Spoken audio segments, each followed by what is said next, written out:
Hello mga loves! Welcome back sa lahat po ng dati kong mga viewers at magiging viewers ko pa din. Ito na nga at may lakas ng loob na akong magbalita o maghatid sa inyo ng kaganapan ng aking buhay dito sa Kuwait bilang isang solo o alone OFW. With almost 13 years. Wala naman nagtatanong, wala naman aas kung nasa na ako, pero sasabihin ko sa inyo kung gusto niyo lang namang malaman o hindi, okay lang naman. So voice over lang po ang video ito is share ko lang talaga kung ano nga ba ang mga nakaraan na nangyari sa akin bago ako mawala ng video. So dito nga mga loves, nasa isang akong maliit na kwarto na. Kung dati kayong nanonood sa akin, medyo maayos, malaki ang kwarto ko nung mga nakarang video. Dito nga is again, ang kasama ko is Sophie at si Cloudy na lang dahil nga po is naiuwi ko na ang tatlo kong mga pusa sa Pilipinas. Dito nga ay parang tamad na tamad ako, parang ang hirap gumalaw o humirap kumilos na alam mo na ikaw na lang yung andyan, wala ka nang makakausap. Kasi nga ang mga kapatid mo is nag-ibang lugar na, hindi ka nasanay na wala sila. Morning. Good morning. Hi. Good morning naman. Hoy. Ano niya? Hoy. Cloudy. Cloudy yan. Hoy. Dito nga kumuha na ako ng kape para magising naman ang aking diwa mga loves. So habang nagmuni-muni pa rin ng mga bagay-bagay na magaganap at kailangan kong harapin. So ngayon is kailangan ko lang harapin. Ikaw ay solo na ulit na almost 5 years o 6 years na magkasama mo ang iyong mga kapatid na minsan ay pagdating mo is may lutuin na, may kakainin ka na, pero ngayon is solo mo na, kailangan mo nang gawin ang lahat ng bagay. Hindi ka na pwedeng hindi magluluto para sa sarili mo. Hindi ko masasabi na gano'n ka-close kaming magkakapatid, pero at least mas masaya kasi na may kasama ka sa isang lugar, lalo na sa malayo sa pamilya, na at least mga kapatid mo na minsan ay andyan na nakakausap mo, o kahit busy kayo is at least may ilang words na nag-uusap kayo. At minsan din na kapag wala kang time magluto, sila yung nagluluto para sa inyong lahat. Hindi kami madalas mag-usap kasi kakaiba kami ng schedule. Dumarating ako, natutulog na sila, umaalis ako, is natutulog din sila. So, mas okay rin kasi na kahit di kayo nag-uusap paminsan-minsan is andyan yung presensya nila na parang safe kayo. Kayo mga loves, napili rin ba yun na kapag kasama nyo ang iyong pamilya o inyong mga kapatid sa isang malayong lugar is okay lang na hindi kayo masyado nag-uusap, hindi at least kasama kayo sa isang lugar.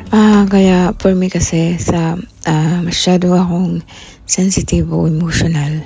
Kaya nung umalis sila is parang feeling ko is nalungkot ako doon. Well, hindi naman natin masasabi na magkakasama kayo palagi. Siyempre, may kanya-kanya kayong magiging pamilya at may kanya kayong mga sariling pangarap. Well, sa susunod na video mga loves, ipapakita ko naman sa inyo kung aming mga banding bago sila lumipat papuntang New Zealand at anong work nila doon, paano sila nag-apply. Dito nga mga loves, sa video ito is as usual ang aking ginagawa pagkagising ko. Kailangan linisin ang bathroom ng aking mga alaga, tanggalin ang kanilang mga waste at bigyan ng pagkain sa kanilang buo. Ito rin ang kagandahan kapag may alaga kang pets, aso, pusa o ibon man, is nagkakaroon ka ng aliw o nalilimutan mo paminsan-minsan ang mga bagay na iyong nararamdaman. At ito yung mga hindi naiintindihan ng ibang tao, ng ibang nakapaligid sa'yo, na kung ano talaga ang purpose ng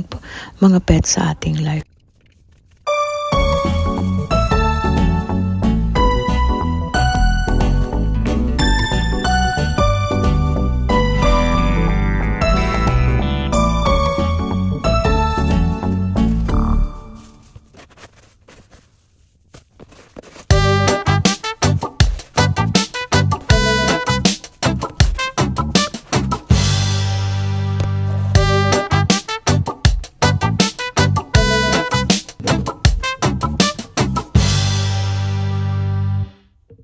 At ayan na nga si Sophie, ang relax niya dyan, higa-higa siya after ko malinis ang kanilang CR at nakapag-CR na rin siya. So ayan, nanonood lang siya ng ginagawa ko. Yan ang kagandahan kapag may pusa ka is para ka na rin may mga kasama sa iyong buhay. After nga nang magawa ko ang anumang mga gawain ko dito sa aking kwarto is time for playing naman sa mga alaga natin na si Sophie at si Cloudy. Ayan. Alam mo ba, kinatutuwa lang nila is mayroon lang silang mga lubid o yung mga thread na yan. O basta ganyan lang ang mga gusto nila. Hindi sila yung demanding na maraming toys na bibilhin mo, no, hindi nila papansinin yun. Basta sila is mga low-key lang, parang ang may-ari o ang kanilang meow me.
Ito na, nagsimula na ang aking diet. Hindi na nakakapagluto. So, ito nga po yung oatmeal ko.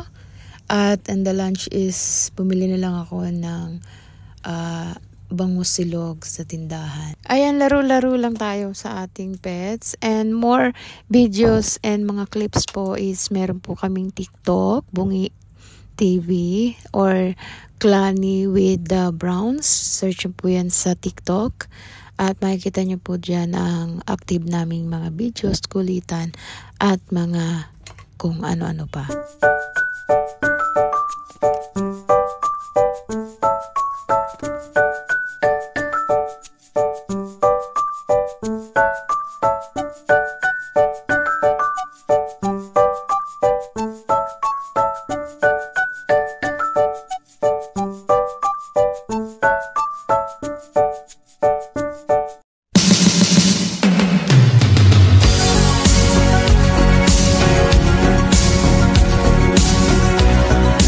At hanggang dito na nga lang mga loves ang aking konting update at pasilip sa isang buhay ng tulad ko with these two cats.